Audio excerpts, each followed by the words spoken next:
Once you know your right as an individual, whether you belong to the LGBT community, you do have the right to have a what we call quality education, conducive for learning, no discrimination. After all, we are all pupil and citizen of this country. Thank you so much. Thank you very much. Yeah. What she said is actually correct. We should educate ourselves.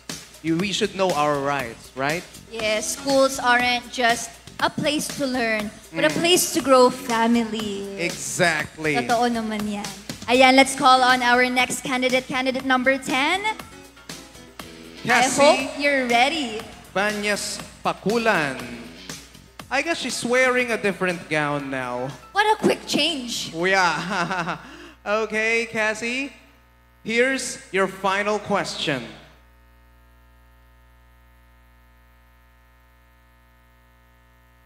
That's letter N.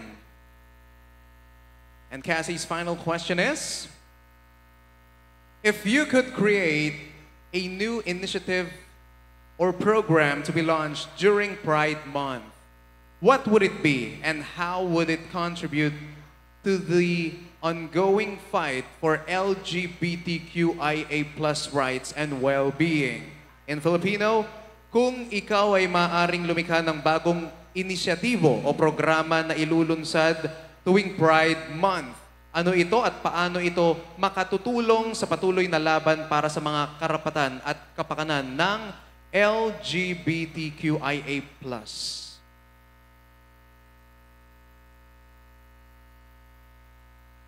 Okay. Well, if I'm going to create a new initiative in celebration of Pride Month, I would like to go and initiate a charity events that actually embodies all members of the LGBTQIA+ community. Why? Because for me, charity is actually somehow screams visibility. Because ladies and gentlemen, visibility has been a crucial aspect of our community's fight for equality and acceptance. And being able to present yourself in front of other people and help them is actually of one way of being visible. LGBTQIA+ visibility and us being visible can definitely break stereotype, promote understanding, and of course, motivate others to live authentically. And honestly, there are lots of ways for us to be being visible. Like a celebrity who's actually identified themselves as part of the LGBTQIA+ community. Or I, someone who loves joining beauty pageant and and share my stories and experiences to people. This is one way of me and us as a community being visible. And again, it should not end there, because pageant like this also help us to be heard and to be seen. And pageant should not only enclose about being beautiful. You should also be an advocate for the cause that you champion. And someone who would like to be an inspiration to people. I do not want just to be someone that's sexy and beautiful. I want to be someone that's very helpful, because that will definitely leave a lasting legacy that not just my community will remember, but also the people around us. So ladies and gentlemen, moreover, visibility can actually spark change, because through this, being visible, we can definitely discuss more about our experiences. We can promote understanding, especially to those people who tend to or do not understand our experiences. And I would like to use this very stage, because as I've said earlier, this stage is not just a piece of wood. this is a platform for us to utilize so our voices can be heard, so we can be seen, and our battle cry can definitely be amplified. So thank you very much. To sum it all, let's not just be a simple beauty queen. Let's be an advocate for the cause that will help our community as a whole. Thank you and good evening. Thank you very much, candidate number 10. Ayan, simple, heard, and amplified. Yeah. Pero hindi pa dyan nagtatapos, partner. We have candidate number 5. How about you, partner? Aside from some of your excellent performances in TV series and films, what legacy do you want to leave? I always want to join support for the sport community because I myself am a very sporty person. Sadyang I feel like there is a lack of support in that field. Okay. But let's focus on candidate number 5. Okay. Have you heard all those answers? No, I haven't got the chance to hear those their answer because I was changing my gown. So Wow! yes. So yeah, here I am right now, standing in front of you, full of hope that I will make it tonight. Candidate number 5, I'm sorry to ask this. How do you pronounce your first name? Ilyana. Really? Sorry. I-R. Katukayo pa. I-R. It's actually a significant name. That's why I never changed my name. It's actually I-R Jan. Yeah. It's the name of my mom and dad. My mom is Eileen and my dad is Arthur. So Okay. I-R. I-R. And my John was from the Pope way back before. Pope John Paul. Yes, I think II. so. Yeah, so that's why I-R John. Oh. Ready to be your next Pope. Charing. Oo naman. Amen. Wala kaming kinalaman doon. Okay, eto na ang iyong final question. Letter E.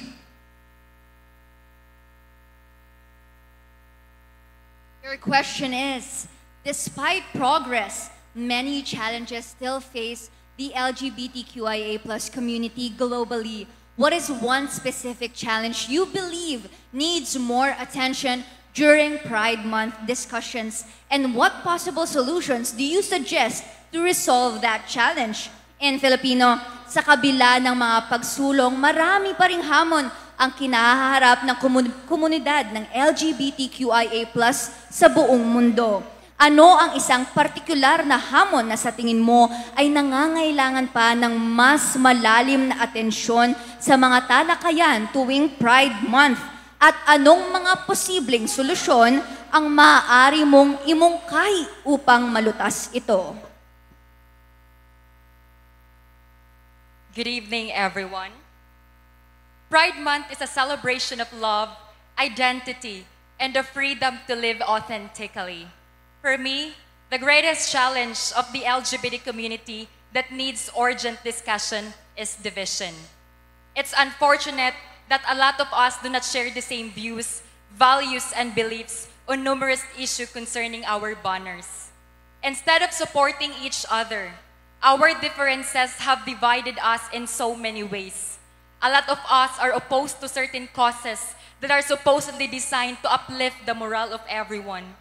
For instance, the passing of SUGI Equality Bill into a law, there are still a lot of members of the LGBT community who are ill-informed about this bill and as a result are very vocal about their opposition. Let's bury our differences. Now is not the perfect time for division. Now is not the perfect time for opposition. Now is the time to unite with one voice, one heart, and one vision in raising our flag high enough and rally behind it by living in its anthem and practicing what it truly means to shout loud and proud. Let's begin in our humble community. Good evening. Very well said, I.R. John. Ayarth. Tapos loud and proud pa ang kanyang ending statement. Yeah. Thank you very much, candidate number. I.R. your answer. I love partner! Grabe, ang talino mo doon, ha? Let's call on candidate number 3. Mikay Bautista. Kaapelyedo mo, partner. They all changed their gowns though. What a quick change, no? Ayan, Hi, Mikay. Congratulations, first of all. Hi. First, I would like to thank to the panel of judges and also to people of Isabela. I really appreciate your warm welcome, and I will just give my best tonight because this is the last pageant that I will join because Wow. I am getting ready for upcoming pageant, which is the Miss International Queen together with Kirk Papiolek. So, thank you, and I will give my best tonight. so congratulations dito. Pero good luck rin sa susunod mong Yeah. mga endeavors. Pero may I just ask very quick, Yeah. why are you always like having this rosary with you, even during your walks? To be honest, my grandma told me that kapag kinakabahan ka lang, palagi mo lang isipin na katabi mo yung Panginoon, kumuha ka ng lakas ng loob. Because I don't have mother, I don't have father, I only have my grandma. And suddenly, my grandma passed away last Sorry. 2 years. So I think and I believe that when I am wearing this, I'm with her. Well, I believe she's here watching and supporting you tonight. Kaya let's spin that roulette. Pag-usapang lola talaga, Sensitive. Iba yung ano natin, no? Oo. Okay? Partner, since feel mo ang pagbabasa ng question kanina, Grabe naman. okay, take it away. This is your question. The concept of allyship is crucial in the LGBTQIA+ community. How do you define an effective ally, and what steps can someone take to become a stronger ally for LGBTQIA+ individuals? In Tagalog, mahalaga ang konsepto ng allyship o pakikiisa sa komunidad ng LGBTQIA+. Paano mo ipinapaliwanag ang pagiging epektibong kaalyado at ano-anong hakbang ang maaaring gawin ng isang tao upang maging mas matatag na kaalyado para sa mga LGBTQIA+. Maraming salamat po sa isang napakagandang katanungan.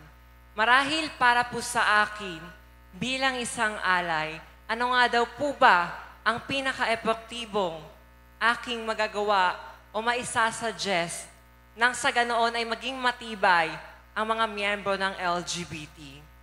Isa lamang po, bilang isang alay, I want to encourage all member of LGBT, please, it start within our community. Bakit? Dahil palagi po tayong humahangad ng pagtanggap, pagrespeto, at pagkakaisa. Ngunit, sa kasamaang palad, malungkot mang sabihin, ngunit mismo sa miyembro ng LGBT, tayo ay naghihilaan pababa, nagpapataasan ng ihi. Hindi hubat tayo muna mismong magkakapatid na LGBT ang unang tatanggap at uunawa sa isa't isa.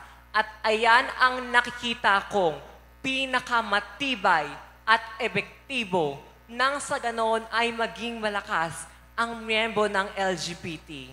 And I believe if the government will see that we LGBT is united as one, well, I think they will say in the highest position of the government that the member of LGBT deserve to pass the SOJ bill.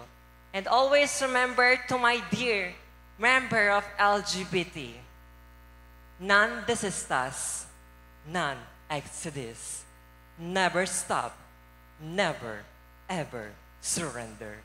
Thank you. Mabuhay ang mga LGBT. Happy Pride Month. Beautiful message from Mikay Bautista. Palakpakan naman natin ng ating mga candidates. Grabe, talagang I feel like her grandmother was here to And she's help very her with proud. her answer. And yes, she's very proud of correct. Mikay, right? Candidate number 15, you are now next on our stage tonight. You are last, but of course not the least. Yeah. Karen Montesilio. Ano namang ang inspiration mo? Kung sila may grandmother, ikaw naman, ano ang nagpapatibay sa'yo ngayon? There are a lot of people who inspired me, also motivate me in tonight competition. But my inspiration right now is my mother. Yes, because I always join beauty pageant, not just for myself, for fame or anything, but I'm joining beauty pageant because this is my bread and butter. Kapag ako po ay umuwi sa aming tahanan, ang magulang ko po ay hinihintay ako para po may makain kami sa hapagkaanan. And that is a very simple inspiration that I want to give you to all, that always love and always take care of your mother, because we have a lot of siblings but we only one mother. Maybe that's the reason why Karen was too emotional earlier when we announced that she's part of the top 5, right? Yes. Grabe. Pero I know they're here watching you and hoping for you to come home. Pero mas grabe kasi ang motivation mo because you have a reason why you Yeah. want to win. Yes. So let's say good luck to you, and this is your question. Karen's question is letter S. The first letter S. Let me read your question. Pride Month is a time for both celebration and reflection. How can we ensure that the historical struggles and sacrifices of LGBTQIA+ pioneers are remembered and honored while also celebrating the progress made? In Filipino, ang Pride Month ay panahon ng pagdiriwang at pagninilay. Paano natin masisiguro na ang mga kasaysayan ng pakikibaka at sakripisyo ng mga naunang LGBTQIA+ ay maaalala at mapaparangalan habang ipinagdiriwang din ang mga tagumpay na nakamtan?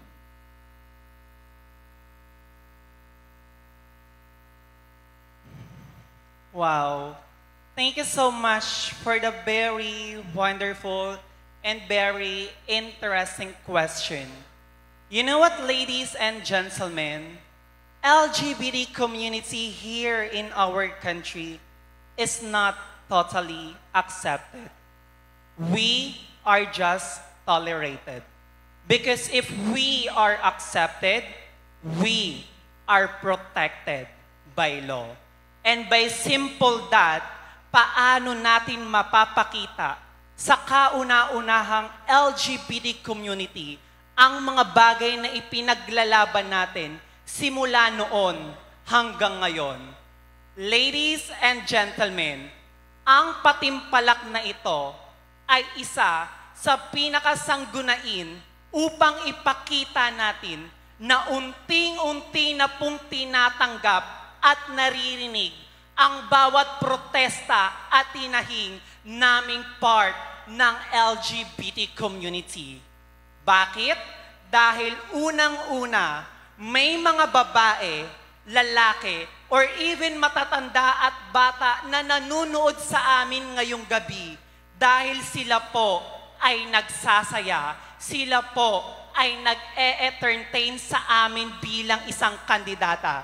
At isa lang pong kasagutan ang katotohanan na ngayon ay unti-unti nyo na pong tinatanggap ang aming pagkatao dahil nakikiisa na po kayo sa isang sereblasyon na para sa LGBT community. Itong pangutaing bagay na pinapakita ko sa bawat sali ko at akyat baba ko na entablado na sa mga beauty pageant na aming sinasalihan ay dapat meron rin po kaming mga aral na naibibigay sa bawat taong nanunood sa amin dahil sa mga aral na nakukuha ninyo at napupulot ninyo sa aming part ng LGBT community ay unti-unti po ninyong nalalaman kung ano ang pinaglalaban namin dito sa ating mundo. Dahil lagi po natin tatandaan, kami pong LGBT community, hindi po namin hinihingi ang inyong mga awa. Bagkus, hinihingi po namin ang inyong malalawak na pangunawa na kaming LGBT community ay tao rin at may karapatan din dito sa mundo dahil magiging masama lang ang bakla kung ikaw LGBT community, ikaw mismo ang gumagawa ng ikakasama mo bilang isang tao. Dahil kitlin nyo man po ang aking buhay, biyakin nyo man ang aking bungo, sa bungo ko pa rin po nakalimbag ang sariwa kong dugo. Bakla man po ako sa pambabusabos, ngunit kahit kailan ay hindi susuko upang patunayan na oo, bakla ako, pero hindi bakla lang. Magandang gabi po.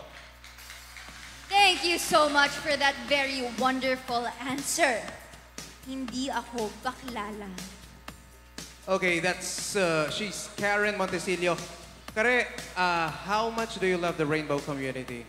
I love the rainbow community. I am here in this stage tonight because of one of the few members of the rainbow community. They actually inspired and pushed me to go join the auditions for Pinoy Big Brother. And some of them were my glam team here tonight. Yes, your glam team, or my glam team, are part of the rainbow community, right? Correct. Yes. So and we I really love them need- very dearly. Yes, me too. So we really need them. Yes. And they provide joy, syempre, in our country and in the world. Pero let's not forget our lucky winners, candidate number 13. Ayan yung mga nanalo sa ating spinning roulette. Okay. You must be feeling very lucky tonight. Yes, now I feel the essence of the term #scatter because of what just happened or transpired a while ago. I think that luck is something that we should all practice because at the end of the day, there is the light at each tunnel.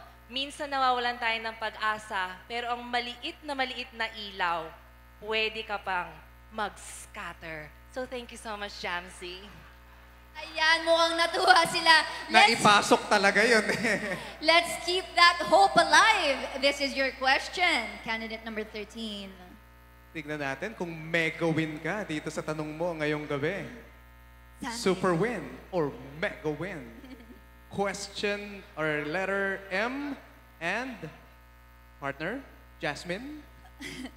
Pride Month celebrates the LGBTQIA+ community's journey towards equality and acceptance. In your opinion, what is the most significant achievement of the LGBTQIA+ rights movement to date and why? In Tagalog, ang Pride Month ay isang lakbayin ng komunidad at pagdiriwang ng mga LGBTQIA+ tungo sa pagkakapantay-pantay at pagtanggap. Sa iyong palagay, ano ang pinakamahalagang tagumpay ng kilusan para sa karapatan ng LGBTQIA+ hanggang sa ngayon at bakit? Beginning in the 80s, we actually fight for a propaganda for equal rights so that we will be seen and not be marginalized. Ladies and gentlemen, we celebrate Pride Month in the month of June because LGBTQIA+ members are multifaceted. Because we're always challenged by adversities. We always choose to become the best version of who and what we are. Meaning, hindi lang po kami tumitigil sa isang bagay. Pipilitin naming pagpatung-patungin lahat ng kaya naming gawin. In the question that persists, to me, what is the most significant achievement of the LGBTQIA+ community? A lot of you would celebrate us because of our talent. You would celebrate because of our beauty. You would celebrate us because of our intelligence. But a lot of people would not support the idea of an LGBTQIA+ community being part of the government. However, the most significant change that we have done the best turnover is that we have penetrated the government here in the Philippines. There is a significant body in that, and that is Miss Geraldine Roman. Because in order for us to create the greatest change here in our country with regards to the equilibrium of peace, we need someone who understands our challenges in our everyday life. I stand before you. I was neglected of graduating. However, I always believed, always continue my advocacy to change the minds of the people by the means of oral traditions. With the simple teachings that I give to my students, they would become greater people. And I believe that the most powerful tool that we can penetrate would always be the national government. Because with that, we have a voice that would tell our story, not only to important people, but powerful people who can create exponential change with regards to the legislative part of our Philippine Constitution. And with that, ladies and gentlemen, it may not be now, but the SOGI bill would one day be in full effect, and everyone will get the respect and will get the equity, equal opportunity that they deserve. Because at the end of each day, we should not talk about change. Simply, we have to walk the talk and create a great impact within the government. Thank you and good evening. That is what we mean by do not underestimate our lucky roulette winners. Yes. Congratulations and thank you so much to Let us call on candidate number 13. our next candidate, candidate number 8. Let's keep the ball rolling. Isa rin siya sa ating mga lucky winners. Yeah. Anong masasabi mo from top 5 ay napasali ka pa sa ating top 7? Ang masasabi ko lang po is, I'm very lucky right now and the universe aligned to us because I didn't expect it. Yeah, Before because like she was not that confident sa answer niya kanina during the hashtag. And I think kanina siya yung nahiga talaga siya. Yeah. Bakit ka nahiga? Nagulat ka talaga? I'm very sad about my last Q&A. But it's your chance. It's worth it kasi alam ko po lahat ng pagod at sakripisyo ng bawat kandidato ng pumunta dito. So feeling ko, I'm very lucky and I deserve it. Yeah. Yes, You you do. really do. Thank She felt sad sa answer niya kanina during the hashtag round. Maybe because she was not familiar with the term inclusivity. Correct. To be honest, I am very new on trans pageantry and isang karangalan po sa akin ang makasama man lang ang aking mga trans icon. Okay, let's move on to your question.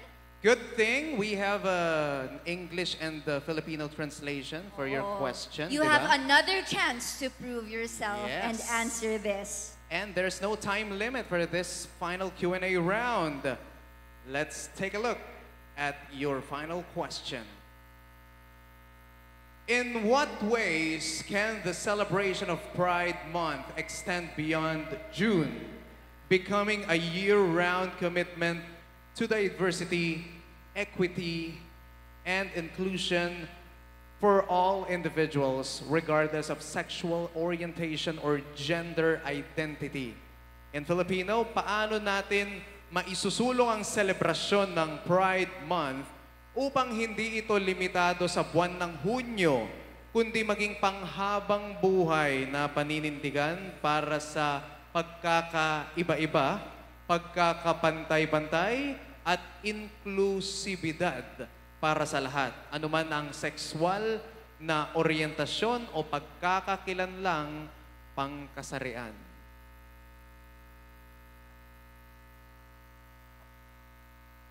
Celebrating Pride Month in the month of June.